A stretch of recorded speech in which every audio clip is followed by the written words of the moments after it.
It's the scary maths teacher here today, and I'll be talking about something that you probably haven't heard about, and they're called Egyptian fractions.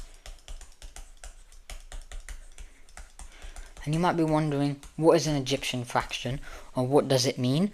Well, in this video, I'll be discussing that. Okay, so to lead to Egyptian fractions, I'm going to talk about a bit of history. So back in ancient Egypt, I don't know how many thousands of years ago,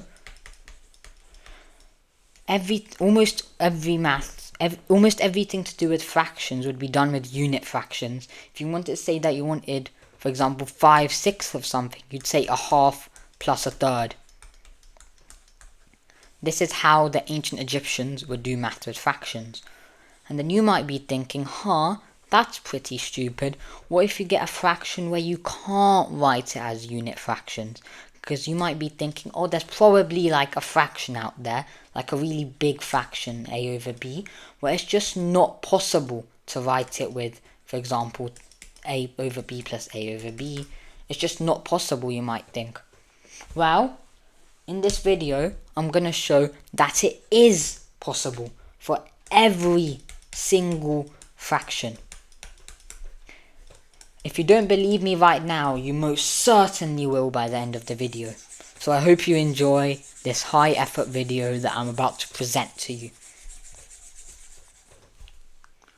Okay, so I'm going to show you an algorithm called the greedy algorithm, which is used to calculate a fraction and to calculate a fraction written in its unit counterparts.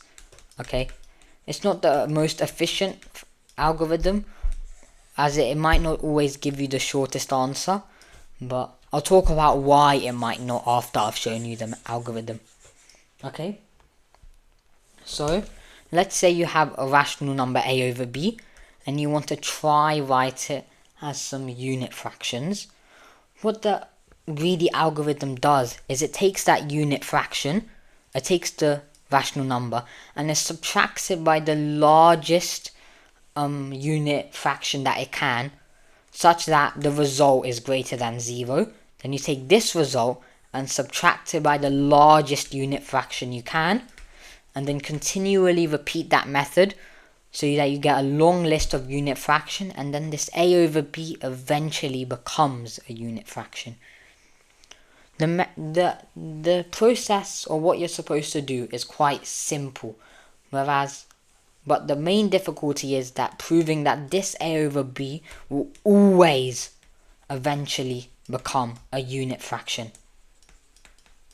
Okay, so now I'm going to prove that this fraction will always eventually become a unit fraction. So let's begin. So first, before we talk about that, what we need to think is, let's say we have a fraction a over b. We need to find a method to calculate the largest n, such that if we don't go below 0, as in ab minus 1 over n doesn't go below 0.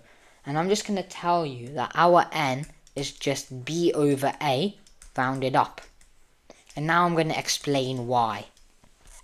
Okay, well, what we know is that a over b minus 1 over n must be greater than or equal to 0.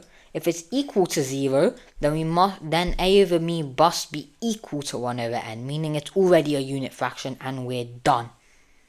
Okay, but if it's not 0, then we have some work to do, of course. So what we can say is that we can simplify a over b minus 1 over n to get a n minus b over bn. Okay, I want to prove by doing that process, so flipping the fraction around, taking the ceiling of it, and then subtracting this by this, 1 over this, will eventually get us to that answer. So now I'll prove that.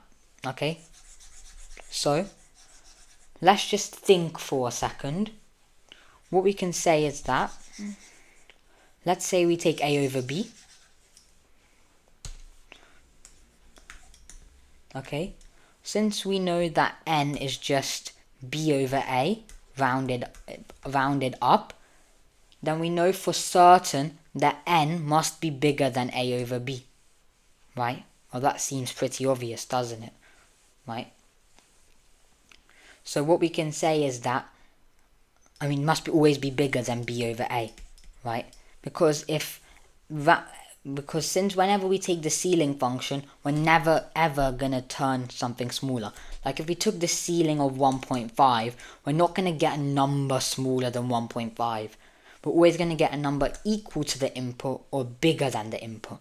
So what we can say is that b over a is less than or equal to n, since n is equal to this. You understand that? I'm trying to find the erase button. That's not the erase button. Okay. So we know that b over a is less than or equal to n. Then what we can say is that it's greater than n minus 1. If it was equal to n minus 1, then when we take the ceiling function, we just get n minus 1. And if it was less than n minus 1, then we wouldn't get n. So we can confirm that this is true. Now we forget about this part and just remember the fact that n minus 1 is less than b over a. We multiply both parts by a to get an minus a is less than b. An is less than b plus a. And an minus b is less than a. Now if you go back to the very start, what we did was we took our fraction a over b and we turned it into an minus b over bn subtracts 1 over n. And if you notice anything, is that an minus b is always less than a, meaning that every time we do the process, the numerator gets smaller. And if every single step the numerator gets smaller, then over time it will always go 1. Okay? Eventually, it must go to 1. Okay? Because if a number keeps getting smaller from 5 to 4 to 3, it's going to keep getting smaller as we do the process more till we eventually get to the number that we want, which is 1. Okay? So now that I've proven that this fraction will always eventually become a unit fraction, then I've proven it. Because it's an minus b, it will output another unit fraction, for example 1 over k, and then another fraction with a smaller numerator, then maybe 1 over t, 1 over p, 1 over m, until this eventually becomes its own unit fraction. Then we've done it. We've written a over b as a sum of unit fractions, right? Eventually. This might not be a fast process, okay, but it will eventually happen. Now I'm going to talk about some drawbacks of this method. Okay, for example, let's say we take a fraction a over b. What we're doing is we're subtracting by the largest unit fraction we can, okay? But sometimes this isn't the fastest method. For example, for some fractions a over b, we might want to subtract by a smaller unit fraction first to then subtract by an even larger unit fraction, or something like that.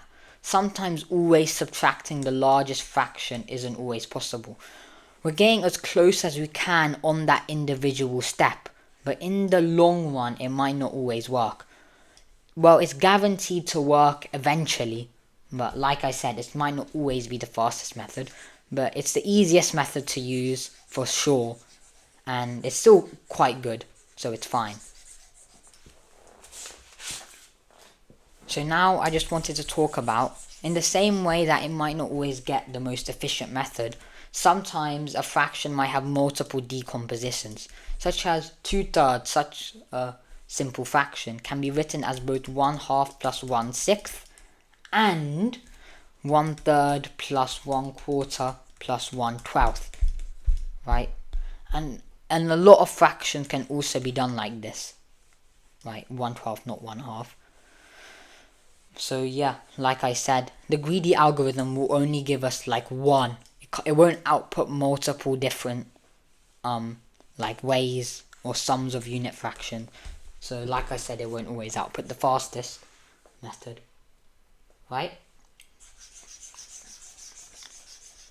So now I'm gonna provide a cool example. I'm trying to find the pen, okay, that of doing the method. So for example, I'm gonna do this with the fraction 4/5. I'm gonna try write this as a sum of unit fractions. So what's our method? We flip the fraction and take the ceiling. This is 2. So we do 4/5 minus a half to get 3/10. Okay, so we can say that 4/5 equals 1/2 plus 3/10. Now, where's the erase button? Okay, there. It's really dark right now, so I can't see properly. I'll write this at the top, so that you know that I'm not manipulating anything. It'll just stay there. So now we got to do the same thing with 3/10. This should just be 10/3 rounded up to get 4. So we get 3/10 minus a quarter to get 1/20. So we get that 3/10 equals 1/4 plus 1/20. So we substitute this in here to get 4/5 equals 1/2 plus a quarter plus 1/20. Pretty cool, right? I really like this method, something which seems so counterintuitive. Like, why should every fraction, why should it be possible for it to work? It just so happens to work, right? Of course, for some fractions, the denominators will get excessively big, extremely big. On a side note, let's say you were trying to do this for a number like 45 and 45.333. You're not actually gonna try represent 45 as a sum of unit fractions, since we know that the harmonic series diverges. Well, we know it diverges, so as you keep, what that means is basically 1/1 plus 1/2 plus a third. By continually summing unit fractions, it will eventually get to infinity.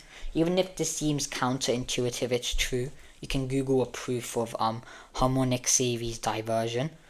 Since we know that we can write 45 as a sum of unit fractions, but you're not actually going to do that. Since, like, back in ancient Egypt, they could just write 45, then they'd write this part if there wasn't a unit fraction as a sum of unit fractions.